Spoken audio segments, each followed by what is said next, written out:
6 पुतळे मिरवणुकीमध्ये जातात. उरलेले 4 पुतळे माझा मित्र ज्या ठिकाणी बाबासाहेबांचा पुतळा नाही असे गाव शोधून हा मित्र देतो. त्याबद्दल ही खूप अभिमानास्पद बाब आहे. मी परत एकदा माझ्या मित्राचं मनापासून आभार व्यक्त करतो की त्याने त्याच्या वडिलांच्या त्याचे वडील पण शिल्पकार होते.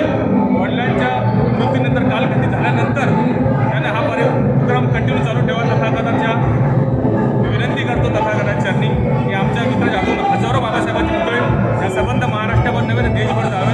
इथंच बोलून थांबतो. जय भीम जय भीम. एकदा कलाकारांचं नाव सांगा ना. काय महान कलाकारांचं नाव सांगा. आमचा मित्र प्रफुल्ल शेषराव वाघ. आपलं नाव सांगा. माझं नाव प्रांतोष गंगाराम पाटलारे. शेषराव वाघ. जवळपास आज आमच्या 3 पिढ्यापासून आम्ही शिल्पकलेमध्ये उतरलेलो आहे. माझं गाव छोटा परभणी डिस्ट्रिक्टमध्ये चारठाणाच्या अलीकडे कोठा गाव आहे. तिथलचा मी रहिवासी आहे. परंतु वडीलकडे आल्याच्या नंतर जवळपास एक 20 वर्षापासून शिल्पकलेचा बिझनेस आमचा आहे. काही कारणास्तव वडिलांचा फर्निचरचा बिझनेस होता. परंतु त्यानुसार मी शिल्पकलेमध्ये वळायला गेलो. ठीक आहे.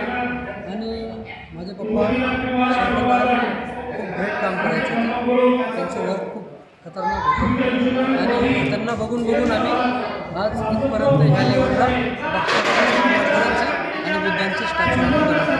व इतर जेवढे काही महापुरुषांचे जे स्टॅच्यू आहेत ते टोटल स्टॅच्यू आमच्या शॉपमध्ये बनत असतात.